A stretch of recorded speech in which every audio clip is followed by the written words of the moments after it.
Hello friends, myself Dr. Nandakumar Raubole from College of Engineering Ambazogai is going to deal with Applied Thermodynamics 2. This is our 22nd lecture. So in previous lecture we have discussed about diesel power plant, then advantages and disadvantages of diesel power plant, comparison of diesel power plant with other power plants, then gas turbine power plant, then classification of gas turbine power plant, advantages and disadvantages of gas turbine power plant, hydroelectric power plant, classification of hydroelectric power plant, advantages and disadvantages of hydroelectric power plant, and site selection for hydroelectric power plant. Now today we are going to discuss about the nuclear power plant, then nuclear fuels, nuclear reactions, site selection for nuclear power plant, and components of a reactor, then types of nuclear reactor, and effect of nuclear radiation, as well as disposal of nuclear waste, then comparison of all power plants with each other. Then what this nuclear power plant is. So nuclear power plant is kind of thermal power plant. It is similar to the thermal power plant, only the source of heat generation is different. In thermal power plant, the source of heat generation is the coal, whereas in case of nuclear power plant, the nuclear fuel is one of the source of heat generation, and which is produced in a nuclear reactor. So in case of thermal power plant, we have a furnace as well as a boiler to produce heat energy, whereas in case of a nuclear power plant, we have a nuclear reactor. So heat generated is utilized to generate steam in both, that is in nuclear power plant as well as in thermal power plant. The heat generated is used to generate steam, and this steam is used to run the turbine in both the cases, and this turbine is coupled with the generator to produce electrical energy. So now this nuclear power plant has is going to use the fuels which are known as nuclear fuels.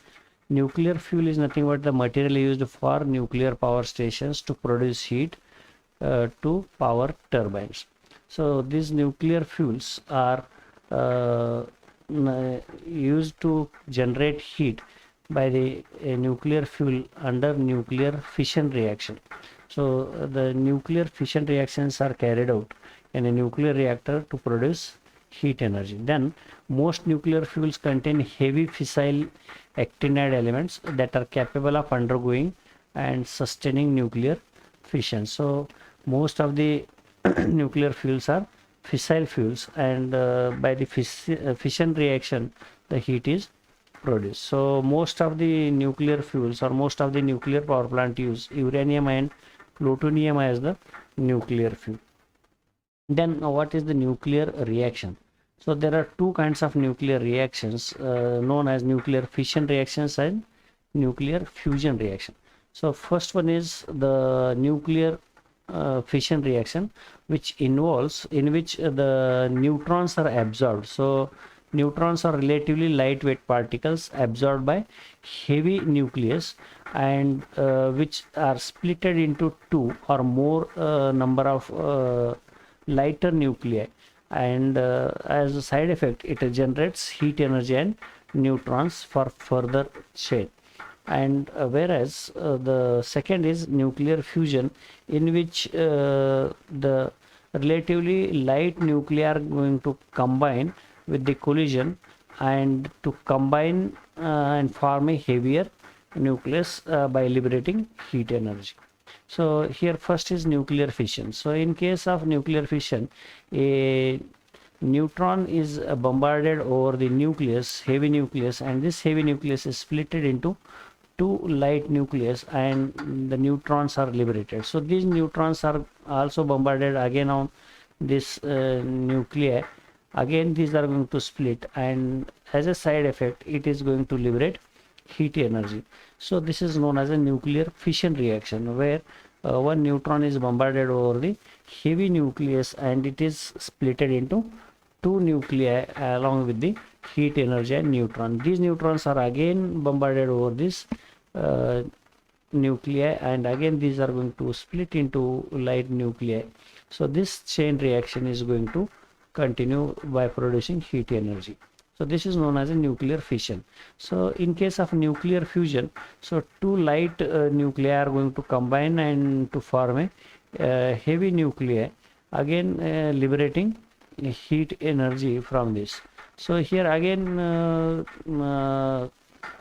this is which we call as a helium and all. So heavy nucleus again are going to combine with some other nucleus and are going to form again heavy nucleus. So by liberating neutron as well as energy. So this is nuclear fission reaction. The site selection criteria for nuclear power plant. So where the site required for nuclear power plant should have groundwater table should be low to minimize uplift pressures on buildings. So ground water table should be low. That means the water should not be at deeper. Then a future development plan around the area is minimal. So in future there should not be a development around the nuclear power plant, so that if there is a large scope for development of area, then the site for nuclear power plant is not feasible, because so this has got radiation effect and the future development in that area should be very less. Then industries handling toxic chemicals and waste are beyond 10 kilometers from the site. So such industries should be beyond or more than 10 kilometers away from such site. Then railway siding and major road transport depots are beyond 10 kilometers from the site. So no major transport system should pass through pass nearby the nuclear power plant. Such should pass away from nuclear power plant. Then availability of construction materials are well identified. So what kind of material is required and it is available in that vicinity should be seen. Then basic infrastructural facilities are available to start pre-project activities. So before starting the project, so minimum or basic requirements should be fulfilled in that area for pre-project activities, in the sense before starting construction of project. Then easier availability of construction materials and access to fetch them to the site. So construction material should be easily available. Then access to site with respect to movement of person. So there should be less movement of people in that region. Then identified nearest highway, rail, sea and air links. So there should be some highways as well as rail, not very close, but should not be far away from the site. It should be at a moderate distance from such a site. Then rocky and leak tight founding media for solid waste management facilities. So there should be a rock for waste disposal into the ground, so that there should be minimum leakages of radioactive elements or waste which is coming out of this nuclear power plant. So these are the few things which are required for site selection of nuclear power plant. Then components of nuclear power plant. So very first is fuel, then moderator, then control rods as well as coolant, then pressure vessel or pressure tubes, then steam generator. These are the few components of a nuclear reactor.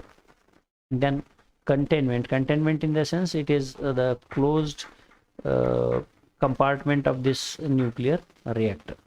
Then types of nuclear reactor. So very first type is pressurized water reactor, PWR. Then boiling water reactor. Third one is advanced gas cooled reactor. Then light water graphite moderated reactor and fast neutron reactor. So very first is pressurized water reactor. In this case, this is the reactor which is constructed within a what you say,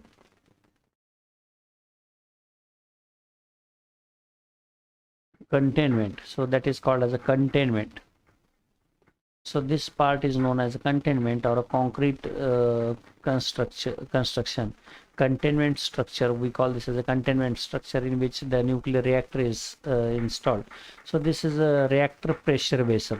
So in this pressurized water reactor, so water is passed into this reactor at pressure. So here the whatever amount of heat generated in this nuclear reactor is taken by this water. So this water is not converted into what you say steam in this case, and this water with high pressure comes into this heat exchanger or steam generator, where the water from this condenser is supplied into this steam generator. When this water comes into this steam generator, gets converted into steam, and this steam is passed into the steam line and in the turbine, where it is expanded. This expanded steam is passed into the condenser and it is condensed into the water. Again this water is recirculated.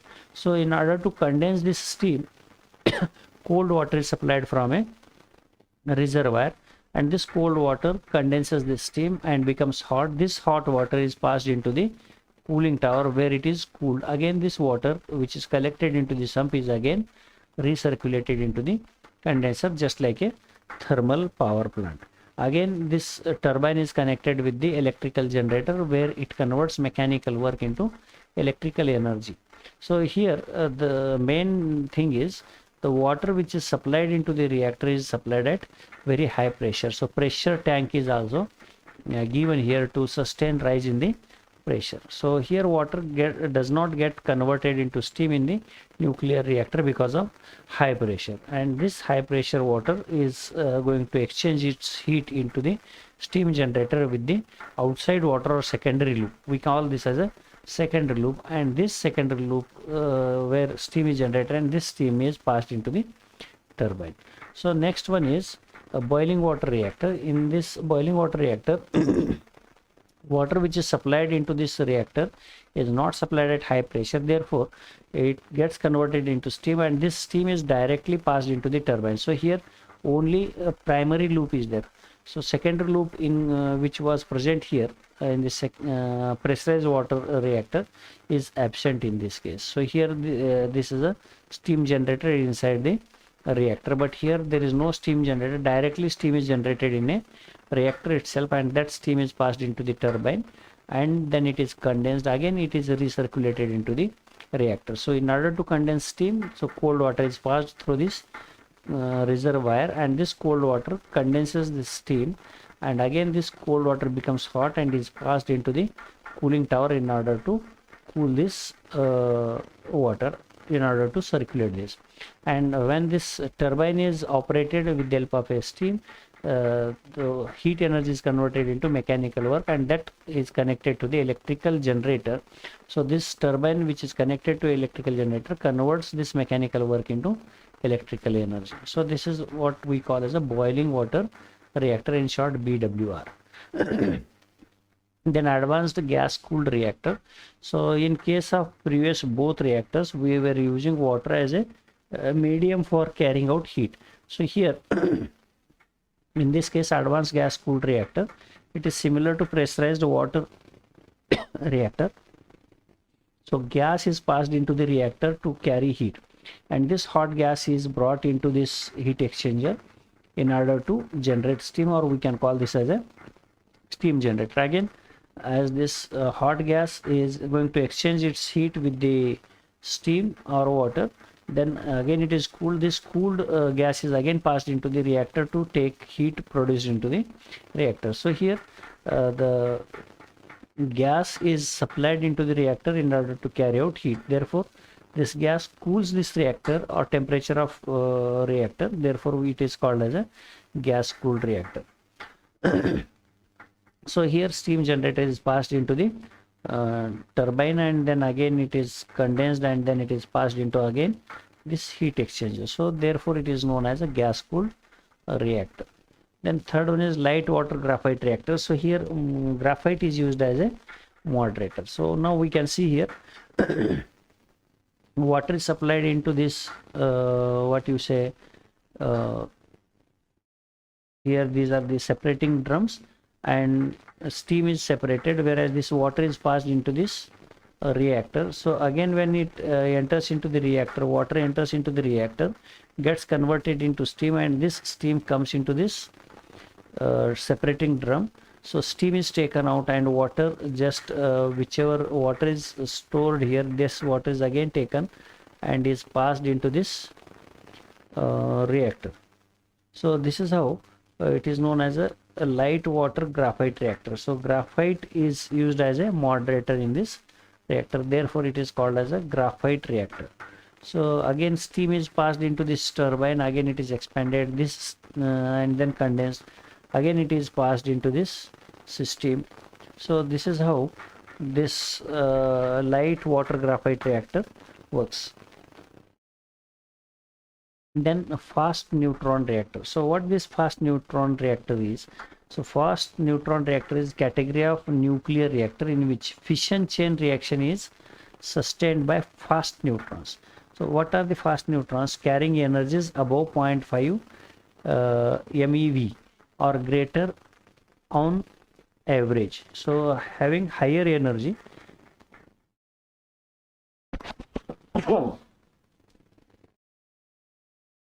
electrons with higher energy are treated as a fast neutrons.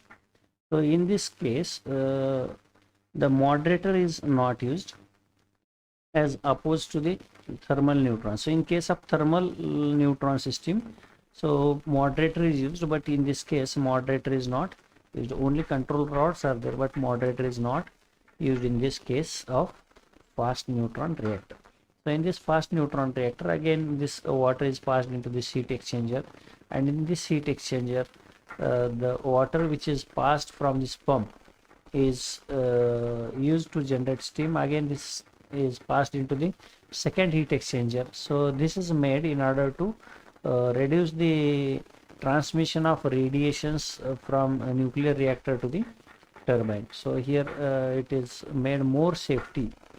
So here what is used is hot secondary sodium. So sodium is used in case of fast neutron reactor. Sodium is used as a medium to carry out heat. So here the sodium which is used in this reactor is pumped into this reactor, and when it becomes hot it is passed into the heat exchanger, first heat exchanger. Then again in second loop again this sodium is pumped into this and steam is generated. Hot sodium or hot sodium gases are passed into this second loop or secondary circuit. Again here water is passed now. So water is used to generate steam, and this steam is expanded into the turbine to produce mechanical work, and it is connected to the electrical generator. This electrical generator produces electrical energy. Again this steam is condensed in a condenser by using a cooling water, and this condensate is again recirculated into the second heat exchanger. So this is how this fast neutron reactor works. The effects of nuclear reaction. What are the nuclear radiation? What are the effects of nuclear radiation? So very first it changes genetic mutations. Mutations in the sense genetic characters are changed. It is going to change the genetic characters. Then it is going to damage radiations are going to damage DNA strands, as well as susceptible to different forms of cancer. So when a person is exposed to the radiation, there are large chances of getting suffering with the cancer, as well as these radiations are going to cause anemia, leukemia, hemorrhages, as well as cardiovascular diseases. So these are the effects of nuclear radiation. Then again this nuclear radiation causes destruction to various tissues as well as organs, or it can lead to the death of a person. So it is the cause of permanent diseases as well as death of people. Then this radiation causes soil infertility. Then this radiation affects the food chain. Say for example, the radiation gets affected with soil gets affected with the radiation, then the soil where we grow the plants, then plants are also affected with this radiation. Then the plants are consumed by animals as well as human beings. Again those plants are going to damage human beings as well as animals which consume those plants. So that is nothing but it enters into the food chain. Radiation enters into the food chain, so that is very much harmful. Then we go for nuclear disposal, waste disposal, nuclear disposal of nuclear waste. So there are two kinds of disposal. near surface disposal as well as under inside the earth. So near surface disposal, first near surface disposal is the nuclear wastes are disposed above the earth surface into a container having sound sealed containers. So waste containers are placed construed walls, and when full walls are backfilled, eventually they will be covered and capped with the impermeable membrane and topsoil. So first such containers are filled with the nuclear waste and are sealed with slabs or concrete beds, and over which the soil is poured. So this is near the surface disposal. Another near surface disposal is below ground level. So lightly below the ground level, these nuclear wastes are disposed in a, again we call as a tanks, or what we say as a containers of thick concrete containers within the earth crust. So several tens of meters below earth crust. So below earth crust to some meters it is buried into the containers. So that is a near surface disposal. Then deep geographical disposal, in which the nuclear waste is disposed at 250 to 1000 meters for mined repositories, as well as 2000 meter to 5000 meters for boreholes. Boreholes are created at the depth of 2000 meter to 5000 meter, and such nuclear wastes are disposed into the earth crust. And then comparison of steam, so various power plants we can see here. So very first, steam power plant. Power plants are located where water and coal transportation facilities are adequate. So whereas hydroelectric power plants are located where water reservoirs or dams can be created, like in hilly areas. So diesel power plants can be located anywhere very less water is required, so it can be located in any place. And then nuclear power plants are located in isolated areas where there is rare population. Then initial cost is lower for hydro and nuclear. So in steam power plant the cost is lower compared to the nuclear and hydroelectric power plant, whereas initial cost is pretty high in case of hydroelectric power plant. Hydroelectric power plant requires a very high cost. So diesel power plant initial cost is minimum. In case of nuclear power plant, initial cost is high as the cost of reactor construction is very high. Then third one is running cost is higher than nuclear and hydro due to amount of coal required. So steam power plant requires large quantity of coal, so running cost is very high, whereas hydroelectric power plant has nil or no fuel is required, so running cost is very less compared to all other. So highest running cost due to high price of diesel in case of diesel power plant. So diesel is very costly, therefore it requires high running cost, whereas nuclear power plant cost of running is low as very less amount of fuel is required. So very less amount of nuclear fuel is required, therefore nuclear power plant requires medium cost running cost, whereas in case of steam power plant coal is source of power, so limited quantity is available, whereas hydroelectric power plant water is source of power which is not dependable quantity, so it depends on the nature. Whereas in case of diesel is source of power which is the least available among all. So diesel is costly and is not easily available. Nowadays it may be easily available, it is costly. Then uranium is fuel of source along with platinum rods, so sufficient quantity is available. The next one is cost of fuel transportation is maximum due to large demand of coal. So due to volume as well as weight, the coal transportation is costlier. So hydroelectric power plant does not require any transportation cost, whereas diesel is higher than hydro and nuclear power plant. The cost of fuel transportation is minimum due to small quantity required in nuclear power plant. So a very small amount of nuclear fuel is required in nuclear power plant. Then least environment friendly. So steam power plant is not environment friendly because it produces pollutants. So hydroelectric power plant is most environment friendly because it produces no gases. Whereas diesel power plant is a good friend of environment than steam or nuclear power plant.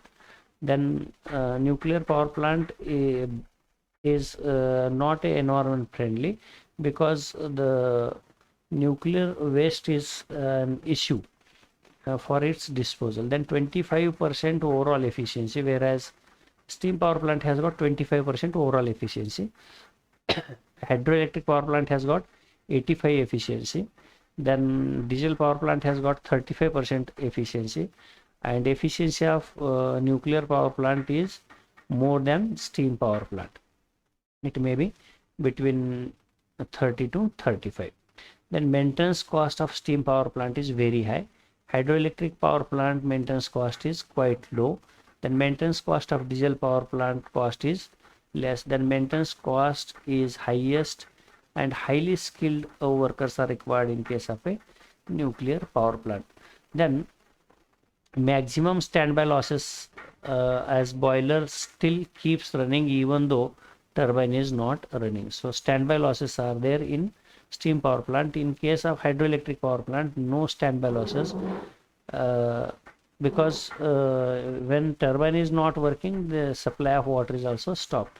Then standby losses are less in case of diesel power plant, whereas less standby losses in nuclear power plant. So this is the comparison of steam power plant, hydroelectric power plant, diesel power plant, and nuclear power plant. So here we can stop and we can say that the 5th unit is finished. Thank you.